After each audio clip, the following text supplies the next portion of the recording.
Hey, everybody, it is Trags. Mike Petralia back with season number 4, episode number 1 of the Jungle Roar podcast on CLNS and powered by a brand new advertiser here to the CLNS Media Network and the Jungle Roar podcast. That would be Prize Picks, the largest daily fantasy sports platform in North America. So welcome aboard Prize Picks and welcome aboard James Rapien. What a more appropriate guest there would be. There isn't one. There isn't a more appropriate guy to start off season number 4 than Mr. Know-It-All of the Bengals beat, James Rapien. Wow. There we go. Now that's an introduction. Yeah, you take your first shot at me. That's okay. I'm going to be taking shots of you. Believe me, offline, you have had your share, my friend. You have had your share. It's all right. You're the one who had me on your pod. Now it's going to be all about Trags. Oh, I covered the Patriots. Okay. All right. I'm coming for you. I'm happy to be here, Trags. It's officially. It is great to have you on kicking off season number 4 of the new league year starts now, no doubt. Yes. All right. The news of the weekend certainly was not a shock, but it still was news. And that was Tee Higgins getting franchised by the Cincinnati Bengals, being informed, I believe it was on Friday. Ian Rappaport, the first to report that. And then on Monday, the Bengals made it official. I did think it was interesting that in the official statement from the team, they included a quote from Zach Taylor saying, and I'm paraphrasing here, we're looking forward to having him on our team going forward in 2024. I just found that interesting. Did you? I guess. I mean, not really, no, because he's going to be on the team. He's not traded? Because there is that theory that they could trade him. Sure. They could tag and trade him. If the Bengals call me and hire me today, Tee Higgins is traded. Okay, that's the point I'm trying. Exactly. No doubt. No, it's an option. I just don't think it's really an option for them unless they're overwhelmed. You know, I've been around this team too long and they value Tee Higgins. And I think they look at him as a piece that for 1 year is worth $21.8 million. That for 1 year, when the cap is $13 million higher than they potentially planned for, but certainly then some planned for, and maybe they knew that was happening. Right. They might look at it and say, oh, well, that's that bonus cap money. And so this direct cap hit for 1 year of T doesn't hurt us. And here's the other element to this that I want to hammer home early in this pod when it comes to T, Trags. They could tag him again next year. And this is where David Mulligatter better be careful, because they didn't value Jesse Bates, the position, enough to go back-to-back tags. They may value, if Tee Higgins has 1,300 yards this year for $21.8 million, why wouldn't they look? And they have a ton of cap space in 2025. And that'll change with some extensions and signings, but they still are going to have plenty of cap space. Why wouldn't they say, oh, well, T's worth $26 million. We'll tag him for that 100% plus a kicker, so to speak, for another year. And then you get 2 more years of prime Tee Higgins for what, $47 million guaranteed?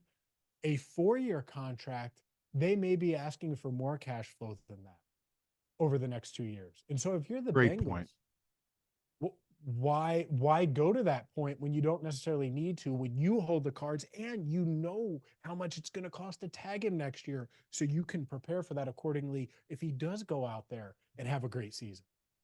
I think that's an outstanding point, and I think you wrote this and I wrote this. We both said this over the weekend. This was always going to happen. Tee Higgins getting franchised was always going to happen because he was the one player not under player control without a tag that they value the most. Jamar Chase is obviously still under team control, so he doesn't need to be tagged. So this was the one player I think that they had their eyes on tagging all along. It was going to happen. But in your estimation, what are the odds that they get a long-term deal with him done based on what you just said and what you just illustrated there? Highly unlikely. It's highly unlikely. I think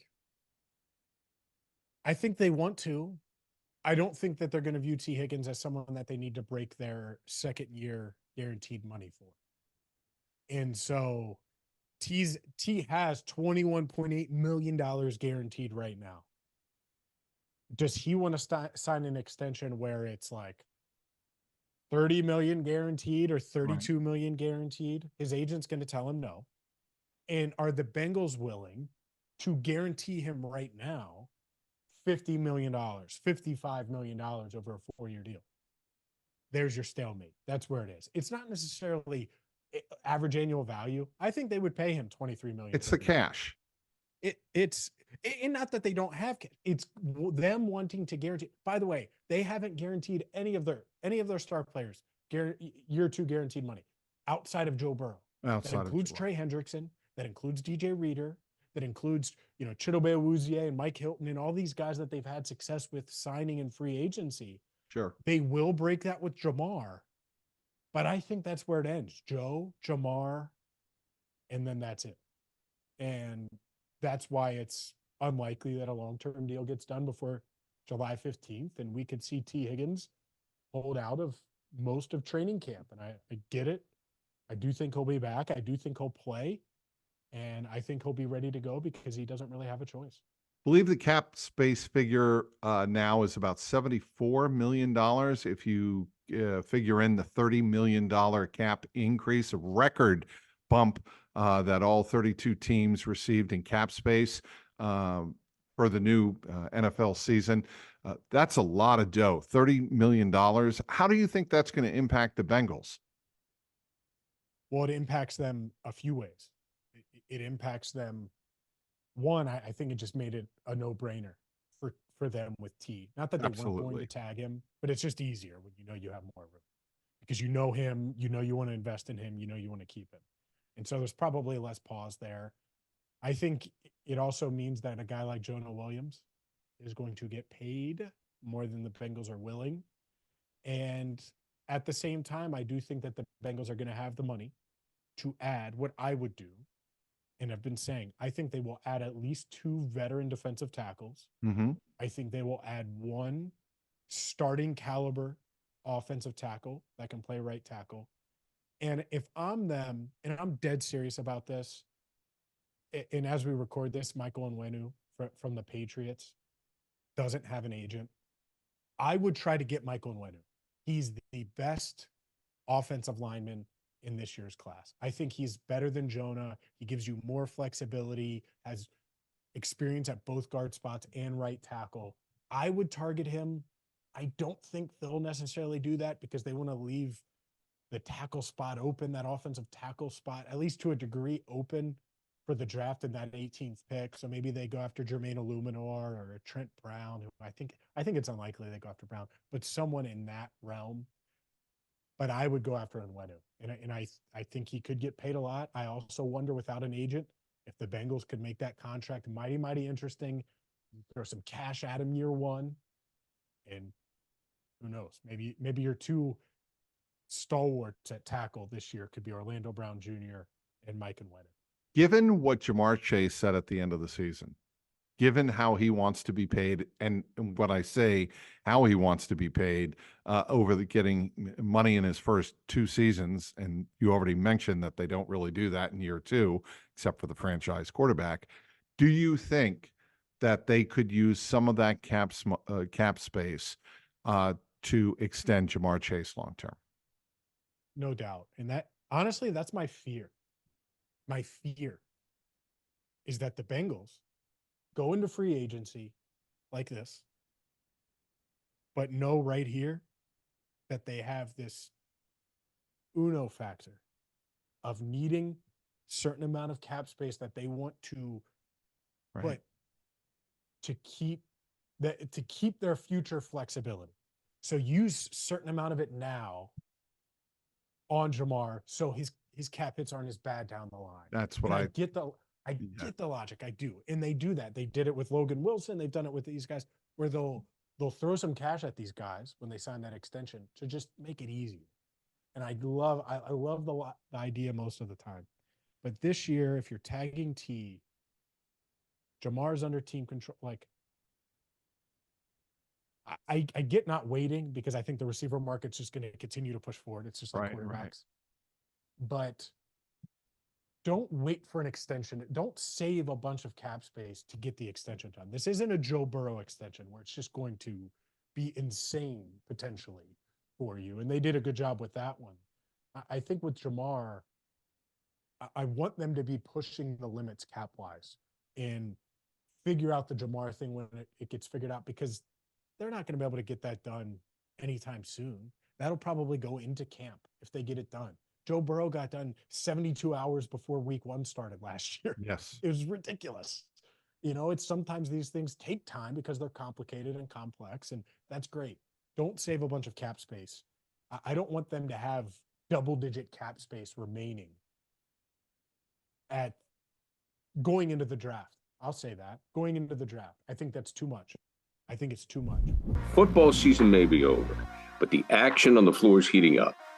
Whether it's a tournament season or the fight for a playoff home court, there's no shortage of high-stakes basketball moments this time of year.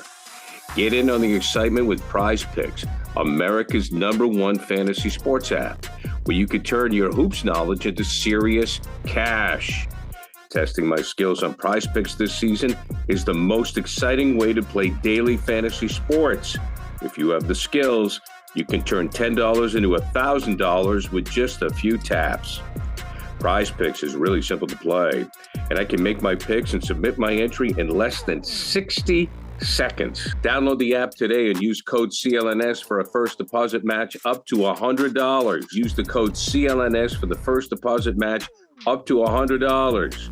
Pick more, pick less. It's that easy. Here's the point I want to make, James.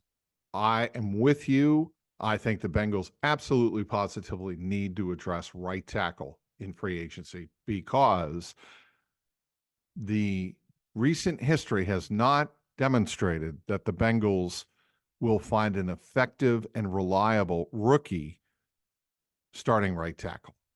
That is what would concern me as a Bengal fan, is that given the recent history, in some cases, they do develop players. Look, Jonah Williams turned into, borderline Pro Bowl right tackle, and he certainly evolved into a very reliable tackle on both sides of the line.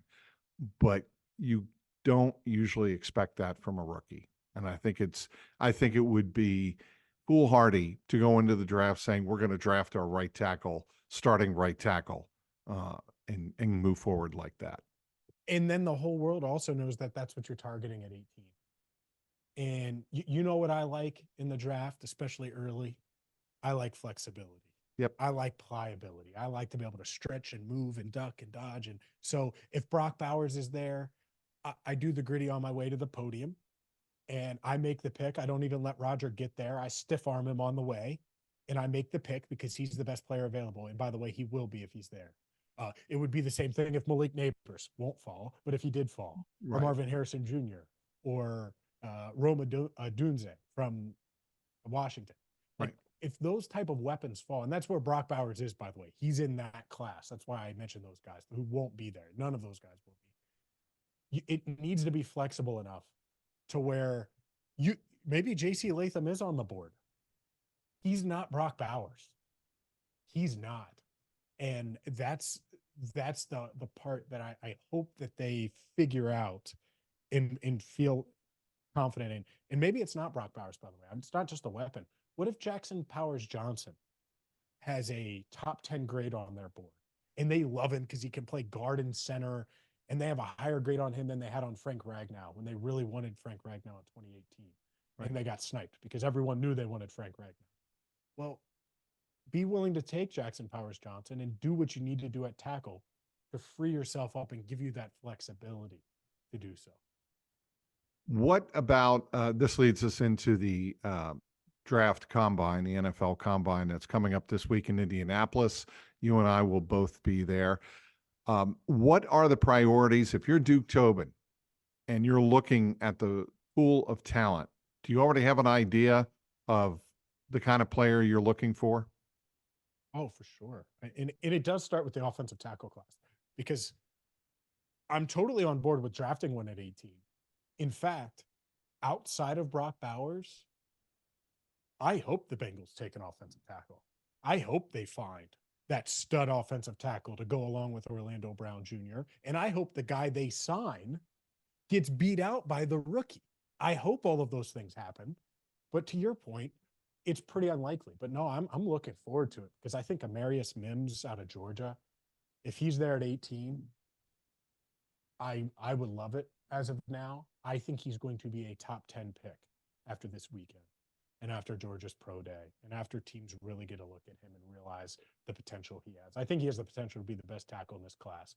Tyler Guyton out of Oklahoma is interesting. I think he's going to test pretty well and go through all these drills and look the part. Could he work his way into that 18th range? Who knows? I think it's interesting. A guy who's in a lot of mock draft simulators, another offensive tackle that I'll be paying attention to in mock draft simulators. He's a day 2 guy, late round 2, early round 3. Kingsley Suamatea out of BYU. Mhm. We're going to hear a lot about him this weekend. He's going to test really well, and I think he's going to work his way into the top 40 picks or so. And so he might not be on the Bengals' radar necessarily or realistically because he'll be gone before they pick in round 2. But those are some of the names I'm looking forward to looking at. But no, I think they will be staring at the offensive line, staring at offensive tackles, and trying to figure this out because I don't think that there are many options. If they don't go after Michael Onwenu, I think they necessarily will. I think they will address offensive tackle in the first 2 days of the draft. Is it pick 18? Is it pick 49? Is it pick 80? He is James Rapien, does a phenomenal job, of course, covering the Cincinnati Bengals for SI.com, allbengals.com, and of course, the Locked On podcast. James, when you're studying up on the draft, what are the sources that you rely on the most? Whoa, the most? Just because I think fans, wonder how we as reporters and columnists and podcast hosts, what do we rely on? What sources, rely is probably the wrong word. Yeah. What sources do we trust the most when I think it's, go ahead. Yeah, I think it's such a mixture, right? So if you want to go traditional in a traditional sense, I think Dane Brugler Yes, I was just is going number to say. 1. When the beast comes out, it's right there. I think Lance Must Zierlein have. of NFL.com.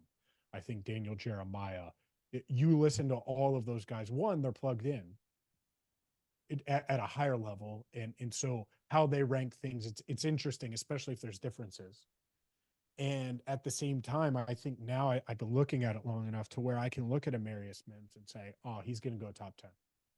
Maybe I'm wrong as of now, but you just start to get a sense and a feel for things of where guys could go, of who could be there, of who can't be there. And so part of it's sense and part of it's just reading and learning as much as you can. Like I'll give you an example. Brian Thomas Jr., the LSU wide receiver that no one's talking about in Cincinnati yet. If he runs a 4.35 at 6'4", 215, he will be being talked about in Cincinnati. And there will be people that say, that's Tee Higgins' replacement right there. Just take him at 18. And I think there's some truth to that you could look at. And I think there are some differences. And is it worth it at 18? And could he go sooner than that if he runs a 4.35 at 6'4"? Tee Higgins doesn't run no 4.35, so that's rare. So I think doing a bit of your own research, like with him, I literally typed his name into Twitter or X and just started looking at clips, good, bad, otherwise. And then you go from there and then you read about him and you go from there. And it's still really early. Like it sounds like I know everything about these guys. I don't. After the first 60 or so picks, it starts to get a little more foggy. And then after that, even after the combine, I'll have a better feel. But I think it's about consuming as much information as you can, talking it out with people that you respect draft wise. Jake Lisco, my co-host on LockedOn Bengals, we talk about the draft every single day between now and the draft. Every day we will talk about something draft related. And so it just helps because he consumes stuff that I don't and vice versa. Joe Goodberry is a good source that I talk with regularly. So whether it's friends, coworkers, obviously the draft media, we do it. We're going to do it at the combine. Sure. mix all that together. Of course, with maybe hopefully some NFL personnel as well this week, and that's how you get your draft opinions. Duke Tobin and Zach Taylor speak back to back on Tuesday in Indianapolis. Yep. What are the questions you want to ask them? You going to use all that money, that cap money? You're going to spend up to the limit? No. Well, I mean, that's a very fair, actually, that's a legitimate question because they have a lot of cap. I'm sure that certainly Duke Tobin and the front office and Katie and obviously everyone who has a hand in structuring the roster, everyone is going to be discussing how much of that cap space should we be using, how much do we set aside. Let me and I agree, by the way. I do think my approach to these big media functions, because I talk about the Bengals all the time, right? All the time. Sure. And I'm wrong a lot and I'm right some. And that's just part of it. I'll have like some ideas, but I also know what a lot of people are going to ask. And what I think is interesting is after I hear what they say, try to pick up on that, read, react, and then have a question. And so I go into it pretty blank canvas. These where I'm not like, I have to hit this. I have to hit. I really don't. I don't feel that way because I don't have to hit anything. I don't. I could talk all day long about the draft, all day long about free agency, and I don't really have to. But what I want to know is how they're feeling about certain topics, and I'll see based on what you guys ask. And I may ask a question early. I'm not saying I won't, but see their reaction, see how they react. And then, all right, how can I ask something different? How can I get a little bit more? What's interesting to me about it? That's kind of how I approach it. Now, obviously, Tee Higgins, cap space, the 18th pick, the fact that they haven't drafted a defensive tackle since 1994, all of those things are there, and they're in that realm of, hey, you'd consider a defensive tackle, right? Even though you haven't taken one since Big Daddy Wilkinson. See, yeah. And I the hear answer is yes, they will. But they I'm curious to definitely see, will consider that. Yes. no doubt. But what do they look for in a defensive tackle? I think that's interesting because what they look for could mean that there's only one on their board in round one. Even though everyone loves Johnny Newton out of Illinois and everyone thinks Byron Murphy is potentially the top defensive tackle or the second best defensive tackle in this class, I don't know. And I think the Tavondre Sweat stuff is interesting because to me, he should be getting first round buzz, and it seems like he's falling out of top 50s because if he's there at 49 for the Bengals, I don't really know how you don't pick him.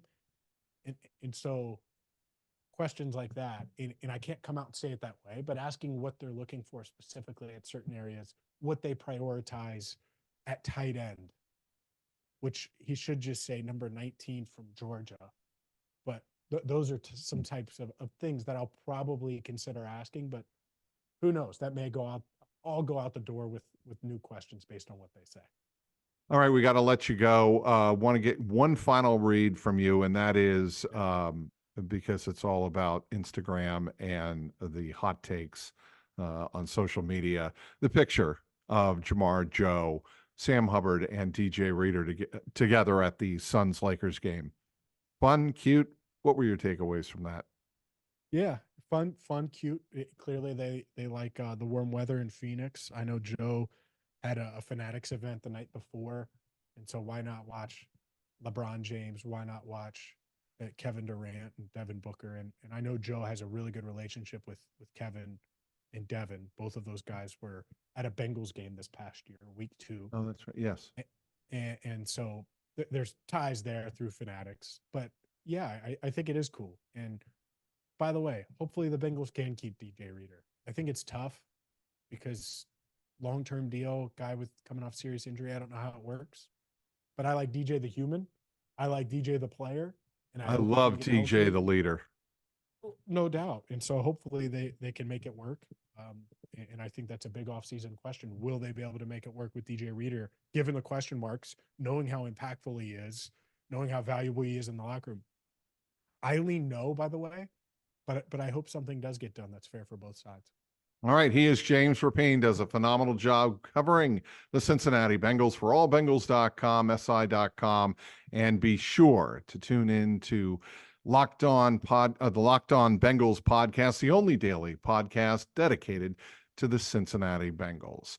Want to thank everybody for downloading this episode, the inaugural episode of season number 4 of the Jungle Roar podcast, powered by Prize Picks, the largest daily sports fantasy platform in North America. Until next week, I'm Mike Petralia. Keep that jungle roaring.